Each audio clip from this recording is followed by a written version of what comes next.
Hi, I'm Melanie Shore, and welcome to the course Blues and Improv Essentials.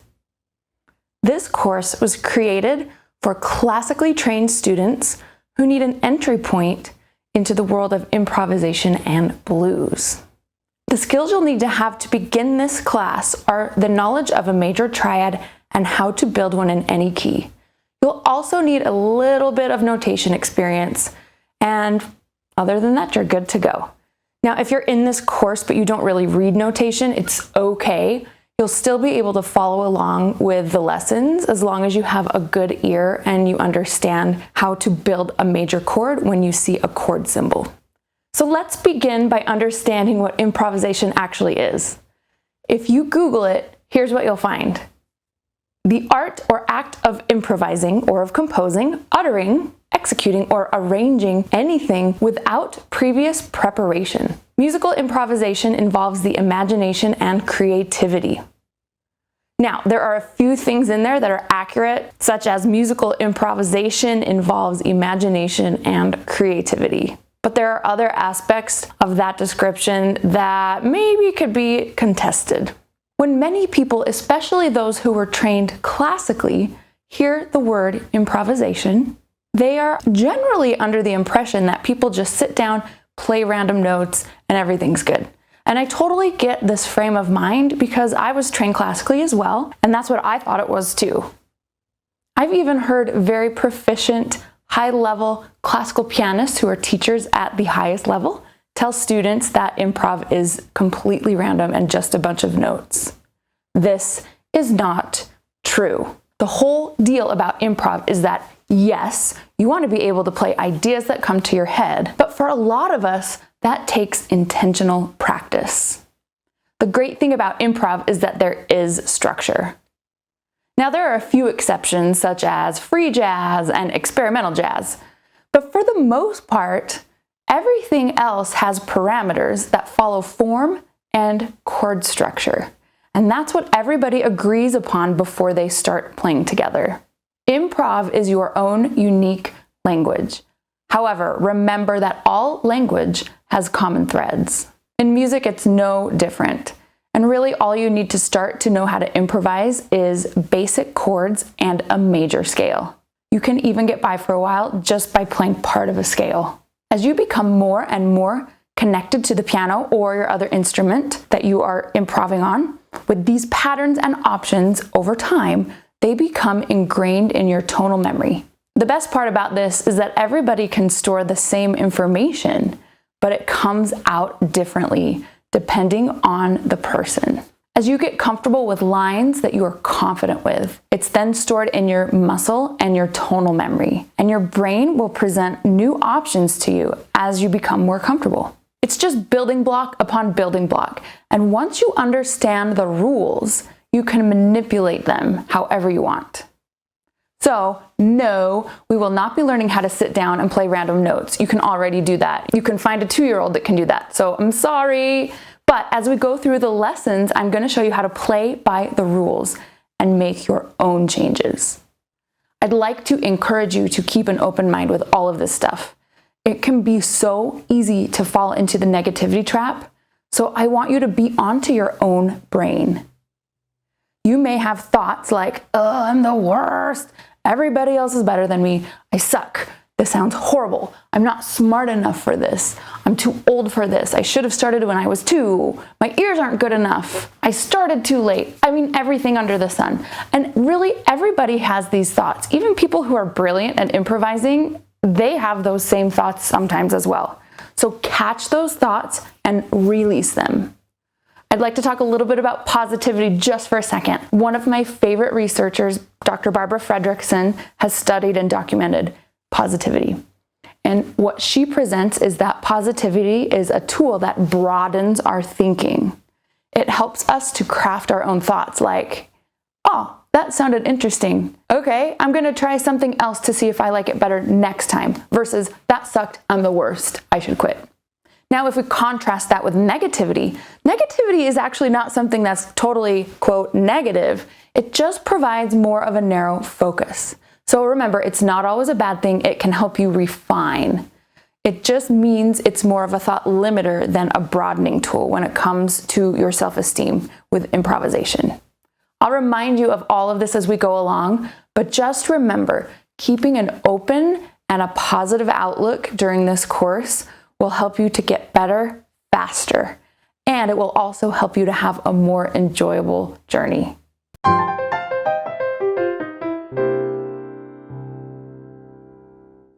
In this lesson, we'll be learning about the blues and the importance of form. The blues can actually be two things, a genre and a song form. So this lesson will focus on the structure of the song form versus the genre. So we're talking about the 12-bar blues today. The 12-bar blues is the most common chord progression that spans the pop, rock, country, blues, and jazz genres.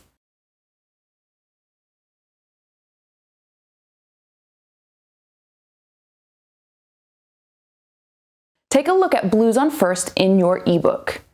You'll see the song is 12 measures long, and the chord symbols are above each measure. See how the left hand has chords written out and the right hand has a melody above that? You'll notice that the melody is the exact same line played 3 times. Now this is very common in the blues, but you will find many other melodies that change it up as the tune goes along. This song is a blues in the key of C.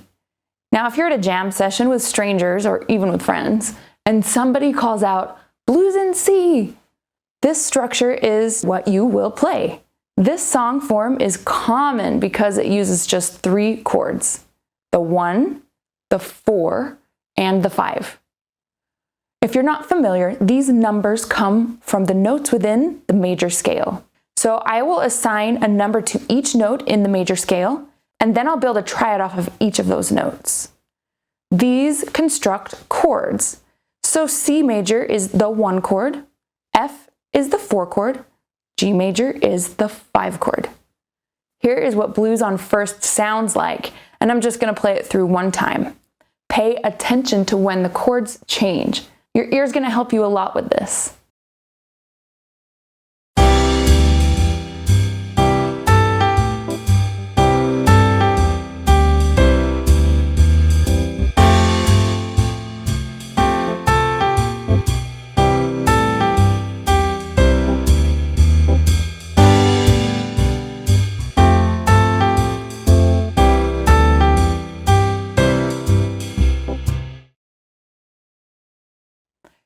You might not have been familiar with the melody of this song, but your ear might have known where the chords were going as you listened. That's because the blues is seriously everywhere.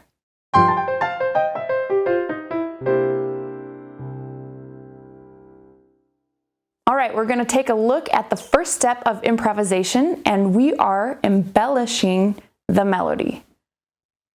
You'll notice the left hand is no longer written out, which is very typical for lead sheets.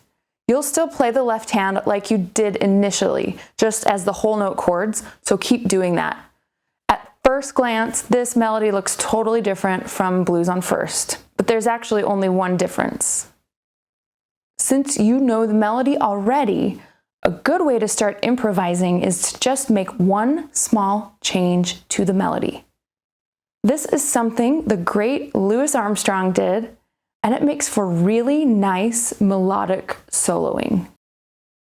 The little change made in step 1 is adding a lower half step in front of each measure. So you can see we shifted each downbeat to an 8th note to the right and placed the half step on beat 1.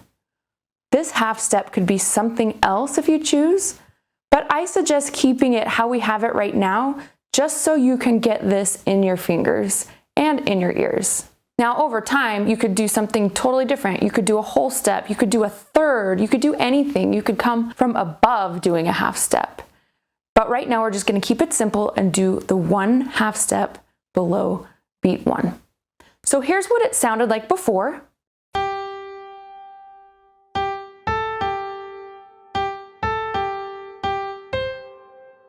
And here's what it sounds like now.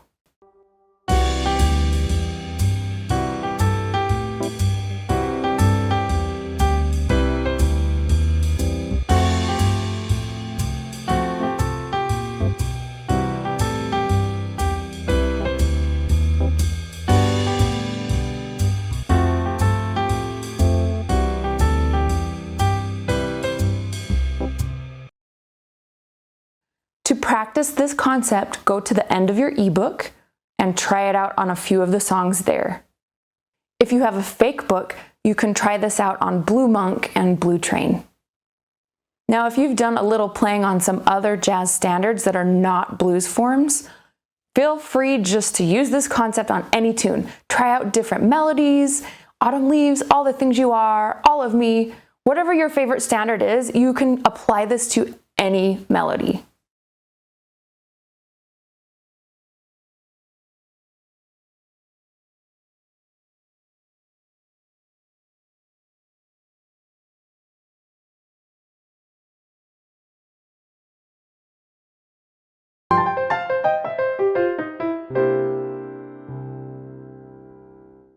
All right, step number 2, we're gonna add another small step, but this time, instead of a note, we're adding a rest.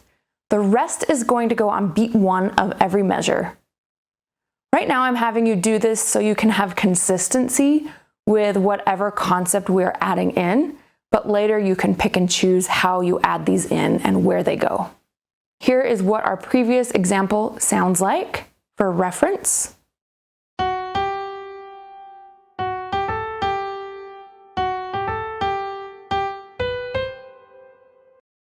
And here's what it sounds like when we rest on beat 1.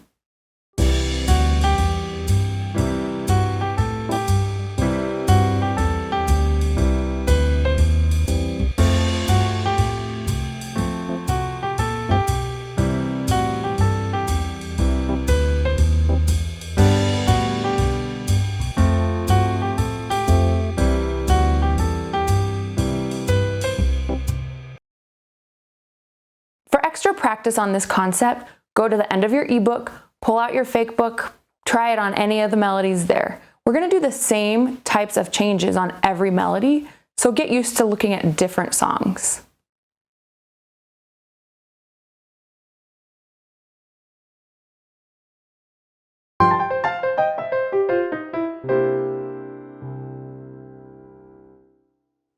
All right, so the last 2 steps were ways to embellish the melody. That's helpful if you know the melody and you can see it or you know it really well. But this next step is something different, and we are going to be using chord tones. So what I mean by that is, since we have a major triad, we're going to have 3 notes as what we can pull from: the root, the third, or the fifth. This time I'm going to pick a couple of the chord tones and I'm going to use that in my improv. Right now I'm going to pick the root and the third, and I'm going to play it over each chord.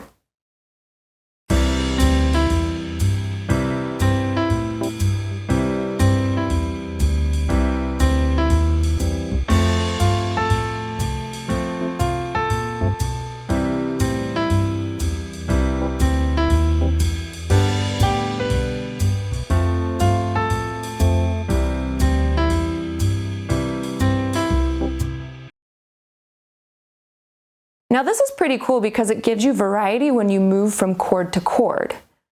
This is the type of soloing that is a good baseline for bebop, which is more arpeggiating chords and playing vertically, meaning from the bottom up, seeing what you can do there, versus horizontally, which is more melodic and generalized and based on an entire phrase.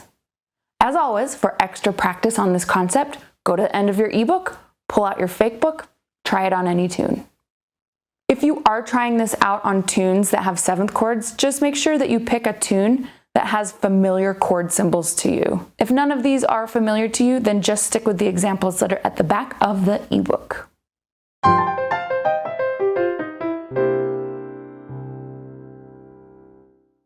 right, this step is pretty fun and it's pretty quick. So we're taking a concept from when we embellish the melody, and we're gonna apply this to our root third concept. All we're doing is adding a lower half step in front of the first note of each measure. Here's what we have.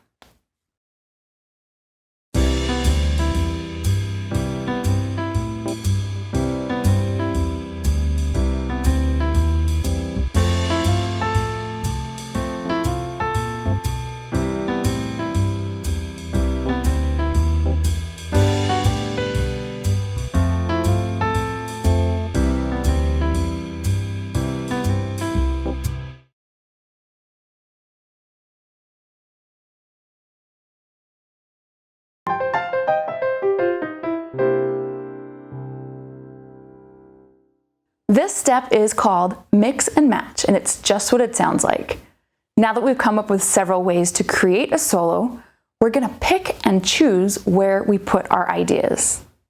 In this example, I kept the line from our first solo, but on line number 2, I did the half step up to the root and the third. Line 3, I kept the same as line 1. Now this may not be the most amazingly perfect and brilliant solo of all time, but hopefully you can see what we're doing here. You can do the mix and match by switching every 2 bars instead of every 4 bars. You can kind of change it up however you want. The sky is the limit. But just remember to keep it simple for now so that you can keep building on each skill. And also, heads up. Look at the chord symbols. Do you see how they're no longer written above every single measure? This is actually how you will find lead sheets in the wild.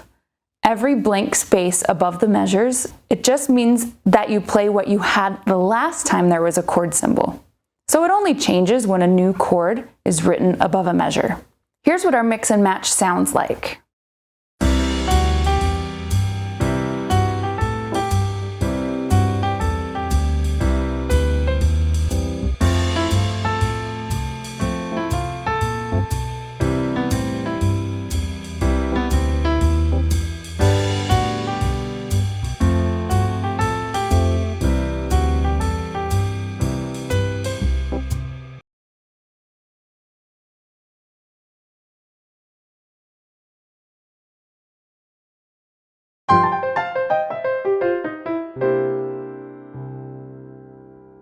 All right, here's another fun one, and this requires a little bit of creative thought.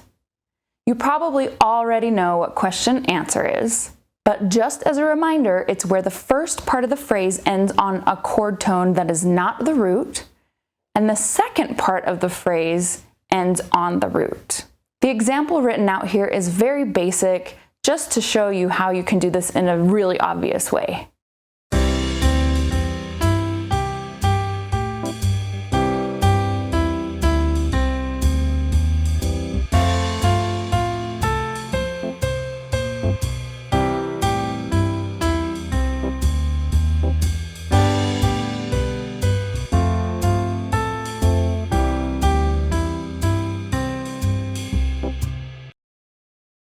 This is more intuitive over the blues than it can be over other jazz standards, so try it out over the blues first. After that, go ahead and try it out over a standard like Autumn Leaves and see how it goes. Remember, it's not going to be perfect, and that's okay. This stuff takes time. You're learning how to compose and do theory and be creative on the fly, and it should take time and practice. For a fun change, you can syncopate the rhythm and add in some lower half steps here and there. Come up with something that sounds more cool than the quarter notes on the page. It is pretty boring, but it helps you to learn the basics. Then try out your own ideas and see how fun you can make it. If you did do a lower half step before, maybe try it inverted, doing a half step coming from above. If you rested on beat 1 before, try it in a more unexpected place, maybe the and of 2 or the and of 4. I'm going to come up with my own example of this and play it for you right now. And then I'll put it in notation what it ended up being after it went through my own brain and fingers. That way you can see what it's like for these concepts to come through my personal brain filter.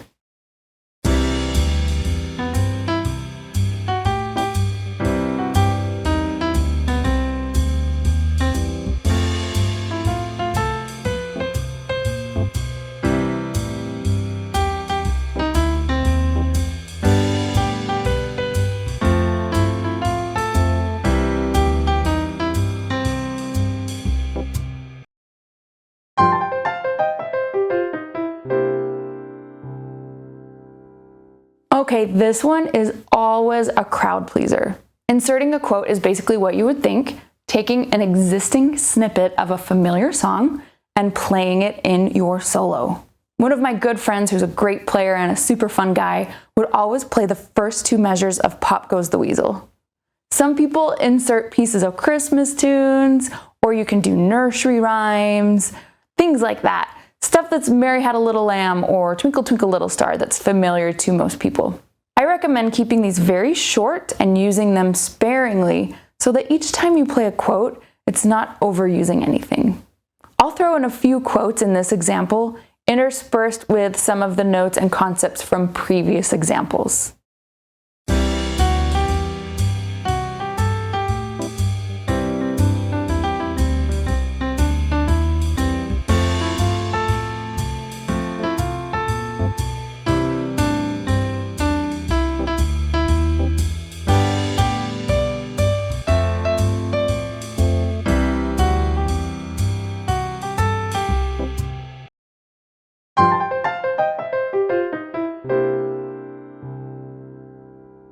All right, blues scale licks. This is a great one.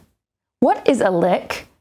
People ask me that all the time, and I know it sounds super weird and kind of gross, but licks are musical riffs that sound good, and there's no formula for what makes up a lick. Since this course is working with the blues progression, I'm going to give you a few blues licks that have a classic bluesy sound.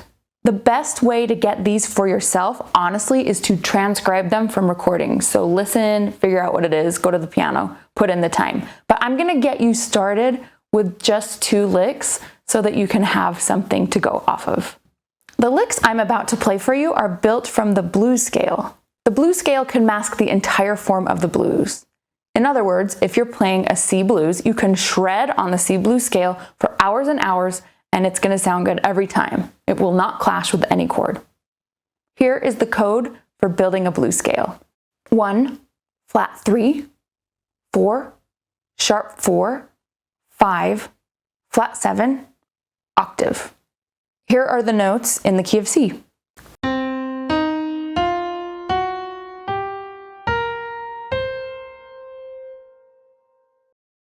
The thing that's so great about this scale, you can play it in order, up and down, and it really sounds amazing. You don't even have to change rhythms and it still sounds good. You can play it backwards, forwards, you can fragment it, and it sounds great. So because it is so cool, the trick to this one is to not overuse it. And trust me, you're gonna wanna overuse it because it sounds so good and it's so fun all the time. But in your practicing, go ahead and wear this scale out, so you can get it out of your system and you can understand how it fits into the songs. Think of it like this. The blues scale is like sprinkles on a cake. If you have an entire cake made of sprinkles, it's actually not a cake and it looks weird. It's probably gross, but it also is not utilizing your entire skill set. When and where to add sprinkles, what color they should be, things like that. You don't have balance of the ingredients if you only use one thing. The notes in this scale that sound so cool are the sharp 4 and the flat 3. The first lick I'm going to give you starts on the sharp 4 and goes backwards down the scale. You can actually do any rhythm that you want on this and it sounds so good. So don't be afraid to experiment with this.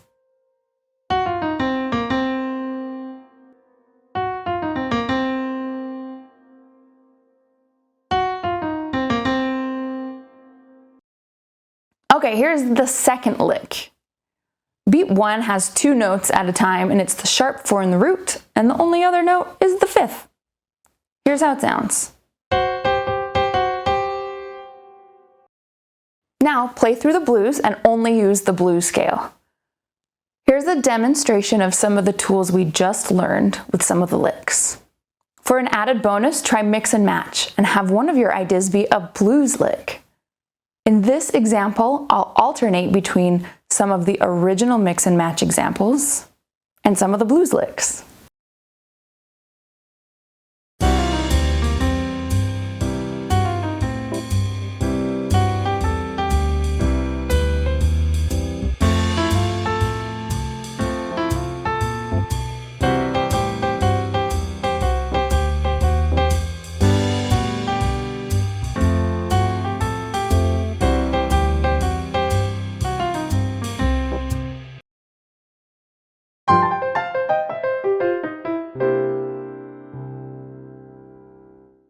This next step involves another scale. So in improv, we don't just play scales to work on our technique.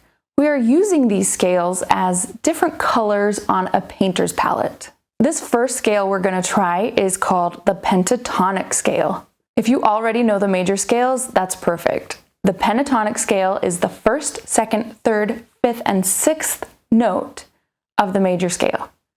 So over a C major chord, your notes are C, D, E, G, A.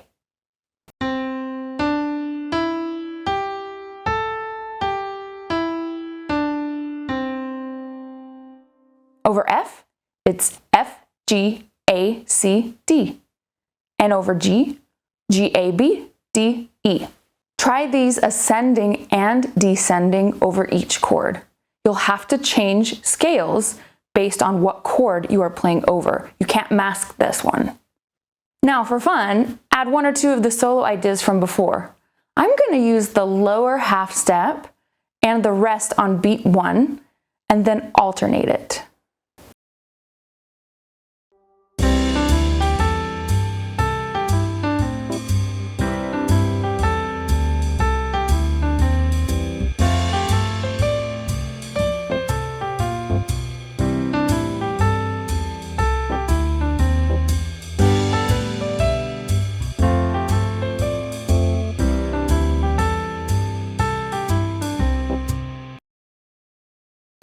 Try out your own ideas. Experiment with the order of the notes of the pentatonic scale.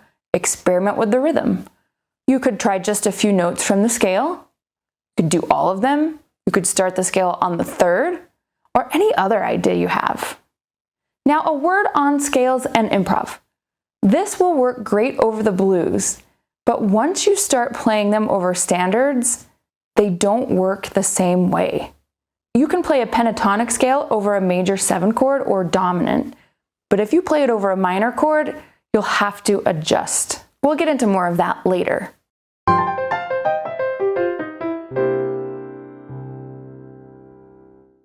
All right, for this one, your left hand is going to add a 4th note.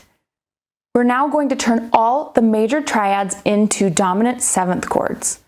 Now what that means is you take your top note of your triad and go 3 half steps up. For C7, that means you'll play B flat on the top. So your notes are C, E, G, B flat. The top note for the F7 chord is E flat, and the top note for G7 is F. So the Mixolydian scale is easy to build, and it's very similar to the major scale. The only difference is the 7 is lowered or flatted. Here's what C, F, and G Mixolydian sound and look like.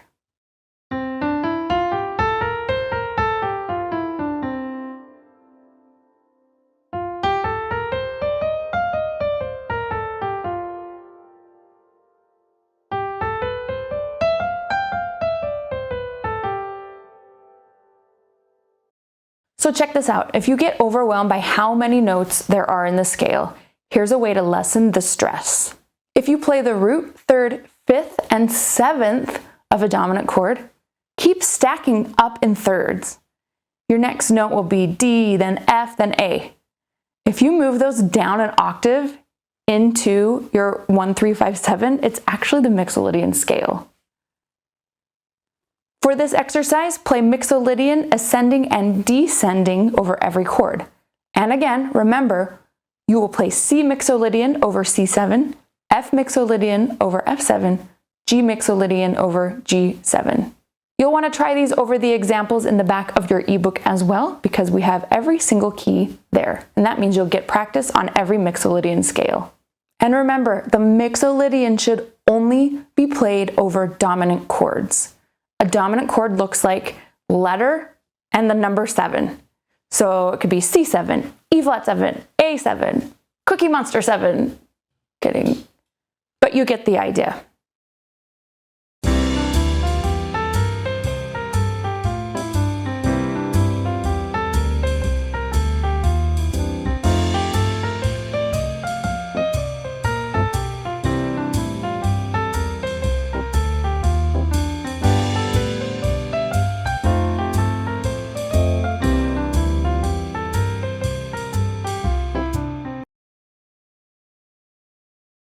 This concludes Blues and Improv Essentials. So keep it up, keep working at it, and as always, have fun.